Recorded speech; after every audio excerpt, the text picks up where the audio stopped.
Bem-vindos ao Full Stack Tech. Se você gosta de análises diretas sobre tecnologia e IA, já deixe seu like e se inscreva no canal. Ok, vamos direto ao ponto. A gente está saindo daquela fase de um único modelo de IA para entrar na era dos enxames de agentes autônomos. Só que, construir um exército de agentes que seja confiável de verdade, isso traz um desafio de engenharia gigantesco. A gente está falando da orquestração. E olha, a escolha do framework certo aqui não é um detalhe, é a decisão mais importante para gerenciar risco, custo e, claro, a escalabilidade de um projeto em produção. Então, para a gente responder essa pergunta de vez, vamos passar por alguns pontos-chave. Primeiro, entender esse novo paradigma e por que a orquestração é tão importante.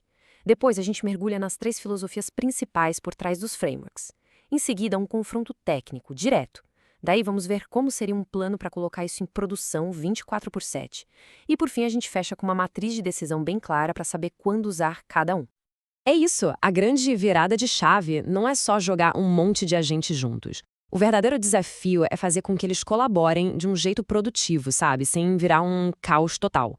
E é exatamente aí que a orquestração entra como a viga mestra da engenharia de sistemas de IA hoje em dia.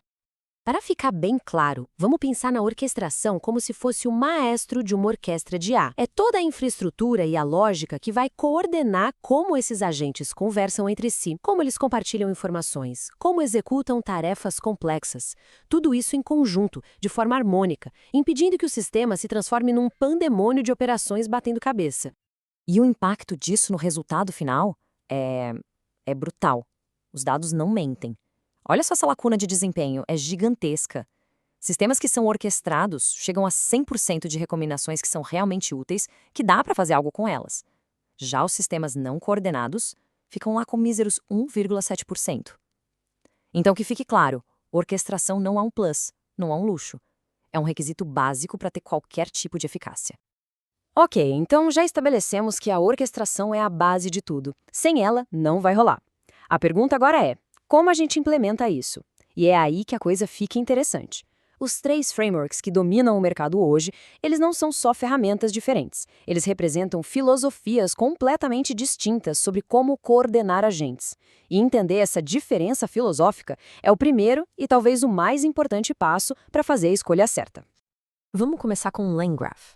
A filosofia dele é tratar o fluxo de trabalho como uma máquina de estados. O que isso quer dizer na prática? Pensa que você está desenhando um mapa, um fluxograma bem claro com todas as etapas possíveis.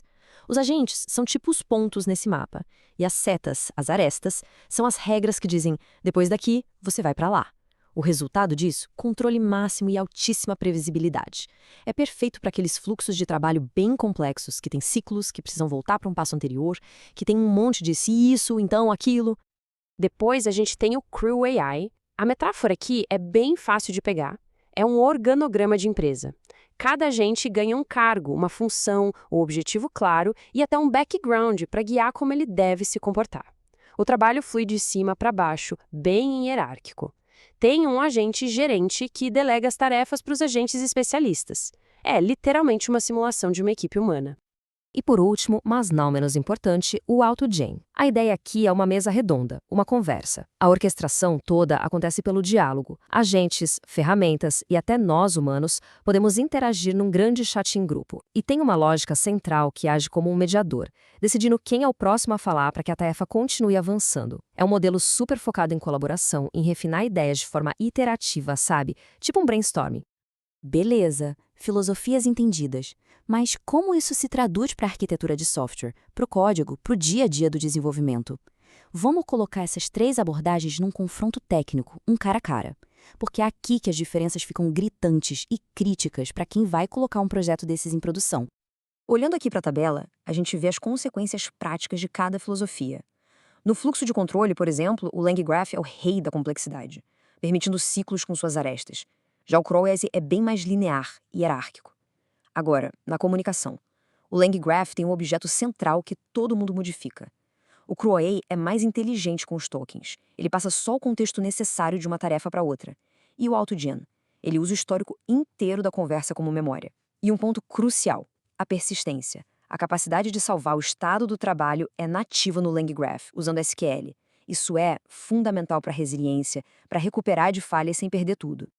E essa diferença de arquitetura tem um impacto direto mesmo, na hora de ir para a produção. O LangGraph, por exemplo, ele já nasceu pensado para sistemas distribuídos. O fluxo de trabalho pode ser quebrado e executado em várias máquinas diferentes.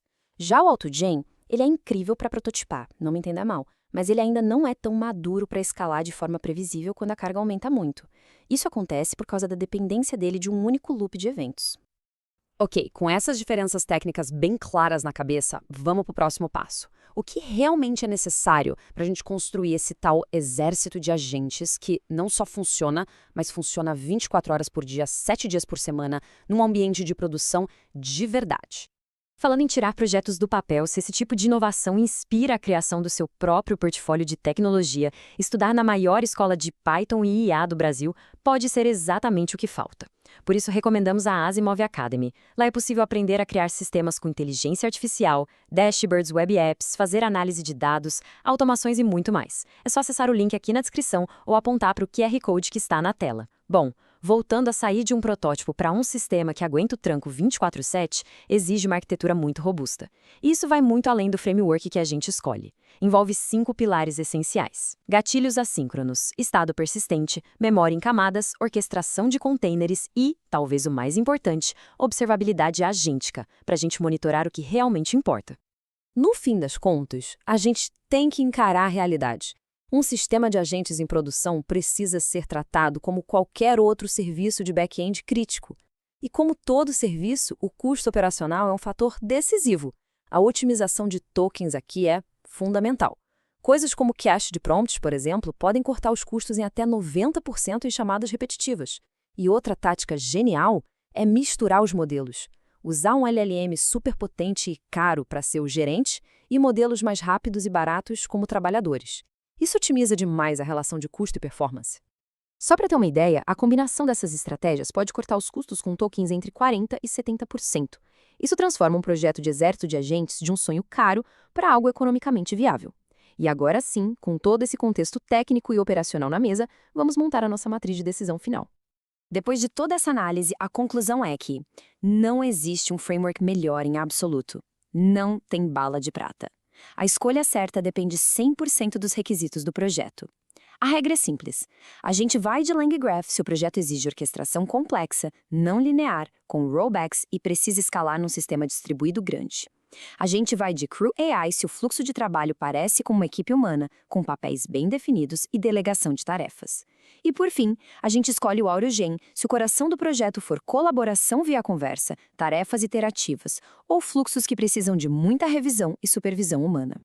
Essa matriz é o ponto de partida, o guia. Mas é crucial entender o peso dessa decisão. A escolha do framework define o DNA do sistema. É ela que vai ditar como os agentes se comunicam, como eles lembram das coisas, como se recuperam de erros e até como a gente consegue enxergar o que está acontecendo lá dentro.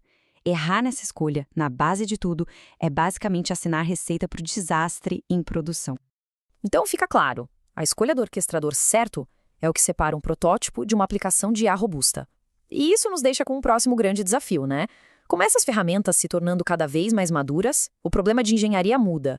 A questão não é mais se a gente consegue construir exércitos de agentes. A questão agora é como a gente vai gerenciar, monitorar e garantir que eles operem de forma confiável, em escala global. Obrigado por assistir ao vídeo de hoje. Se esse vídeo te ajudou, não se esqueça de deixar o like e se inscrever para não perder a próxima análise. Até a próxima!